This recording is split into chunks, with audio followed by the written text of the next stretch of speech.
Good morning, student of class 4. I am the computer teacher Sonji sir. Hope you all are fine. Today, I am going to start revision of chapter number 1, computer storage and memory device. Okay, chapter number 1, computer storage and memory device. This is the syllabus of the first term examination, and I have already completed all 4 chapters. But all of you have to read each and every chapter very carefully for your first term examination. Okay.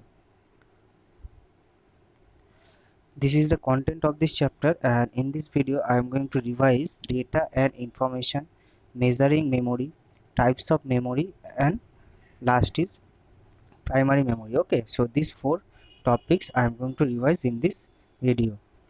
So now move on to the topic. So first is, a computer is an electronic device that works according to instruction given by us. It has ability to accept data in form of the raw facts and figures such as number, character, or other symbols. The data in its own has no meaning. It becomes meaningful only after processing by a computer. Okay, so the processed data which has a proper meaningful is called information. So mainly we all know that computer is an electronic device, and computer is working as per IPO cycle, input, process, and output cycle. We give instruction to the computer, then computer will process it, and after processing the computer will generate a result. Okay, and we give instruction to the computer in the form of data. Okay, so what is data? Data is a raw facts and figures such as number, character, and any other symbols. Okay, so data means raw facts and figures such as number, character, or other symbols. And the data, the CPU will process the data. Okay, the CPU will process the data.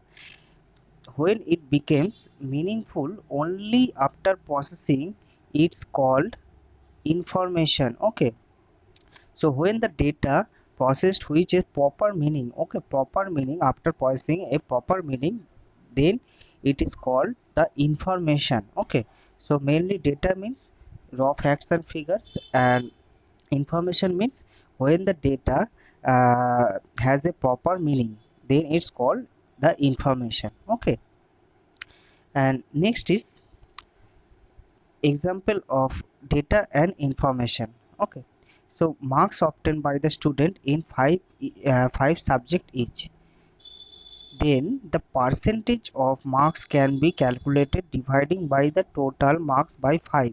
So this is called information and this is called data. We need to input the numbers of each subject of a student. Okay, next is price of a product and quality of a product. Okay, total cost can be calculated by multiplying the price and quantity of the product. This is called the information. Okay, so here you can see data plus meaning. Okay, data plus meaning is called the information. Okay, next is the input. The input devices are used to enter data which is then processed by the central processing unit. We all know that uh, the CPU is the brain of a computer, and all the calculation and all the processing is done by the CPU. Okay, so CPU is the main processing device. Okay, main processing device.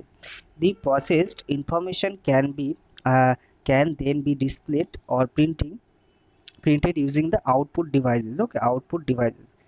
The following diagram displays the relationship between the data and information. So first of all, we give instruction to the computer in the form of data.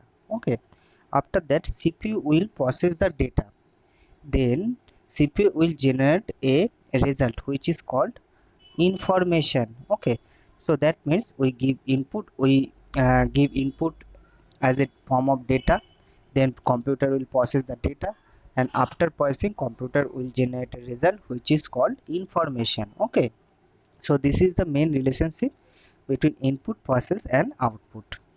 Next is a computer needs memory. Okay, a computer needs memory to store data and instruction that are used during the processing. It also needs memory to store process output. Okay, in this chapter we will learn about the computer memory. So first is measuring memory. There are various units such as grams and kilograms for measuring the weight, and meter, kilometer for measuring the distance. Okay, in the computer there are units of measuring the computer memory. Okay, there are units of measuring the computer memory. A computer is an electronic device and can understand only two states. Number one is on and number two is off. On means one and off means zero. We all know that computer can only understand the binary language. Okay, binary language, which is 0 and 1. Okay, 0 and 1. So on means 1 and off means 0.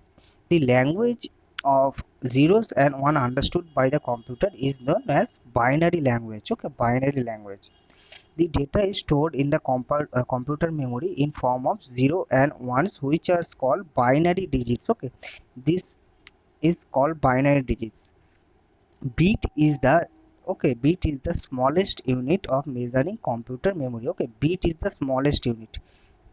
Remember, bit is the smallest unit of the computer memory. And this is the chart.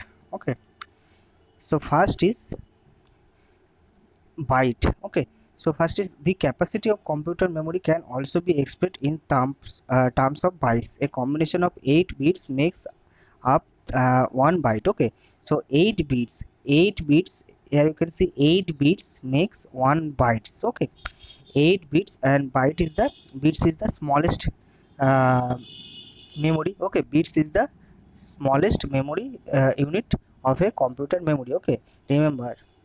Next is kilobyte. So 1 kilobyte is equal to 1024 bytes. 1 megabyte is equal to 1024 kb kilobyte. Okay, that next is gigabyte. 1 gigabyte is equal to 1024 mb. mb means megabyte. Okay, next is terabyte. 1024 gb. Okay, so these are the units of computer. All of you have to learn this table. Okay, learn this table of computer memory. Okay, next is types of memory in computers. Okay, there are two types of memory. First is primary memory and second is secondary memory. And this is the diagram of the computer memory. So there are two types of memory: primary memory and secondary memory. Primary memory has only RAM and ROM, and these are the secondary memory. Okay, these are the secondary memory or storage device. Okay, hard disk, CD, DVD, pen drive, and memory card. These are the storage device. Okay, secondary memory means storage device. And in this video I am going to discuss only RAM and ROM, which is primary memory. Okay, so first is primary memory. What is primary memory? The primary memory is also known as main memory or internal memory. Okay, primary memory is known as main memory or internal memory. A computer cannot run. Okay, a computer cannot run without primary memory. It holds only those data and instruction on which the computer is currently working. So the computer holds those data and instruction on which the computer is currently working. Okay, so primary memory holds the data and instruction on which the computer is currently working. Okay, the data on the primary memory is directly available on the central processing unit. The CPU reads the instructions stored in the primary memory and execute them as and when required. The primary memory can be divided into two parts. One is RAM, random access memory, and one is ROM, read only memory. Okay, so there are two types of primary memory. First is RAM, random access memory, and second is ROM, read only memory. Okay, next is RAM. Okay, RAM is the most important memory. Okay, so when we refer to the computer memory, computer's primary memory, we actually referring the RAM. Okay, we actually referring the RAM. RAM stands for random access memory. Okay, so RAM reads or write memory. RAM reads or write memory. The information can be written onto and read from the RAM. RAM holds the instruction and the data on which are currently working. Okay, so here you can see the primary memory holds the data and instruction computer is currently working. So that means RAM will work. Okay, RAM holds the instruction and data on which are computer working. Okay, for example, when a computer start, it holds the operating system into RAM. We are working on any program, we are actually working on the program loaded in the RAM. Okay, so when we are working anything on the computer, then RAM holds all the instruction and data. Okay, next is number 3. RAM is a volatile memory. Okay, RAM is a volatile memory. It retains the stored information as long as the power is on. When the power supply is switched off, the stored information in the RAM is lost. So that means RAM is a volatile memory and RAM does not store the information lifelong. Okay, next is the amount of RAM installed in a computer affects the number of size and program that a system can run at the same time. For example, a computer having higher RAM will be able to load multiple software applications very quickly. Then uh, uh, that means the computer having higher RAM, the computer will fast. Okay, so the main thing is the RAM is a volatile memory. It can store the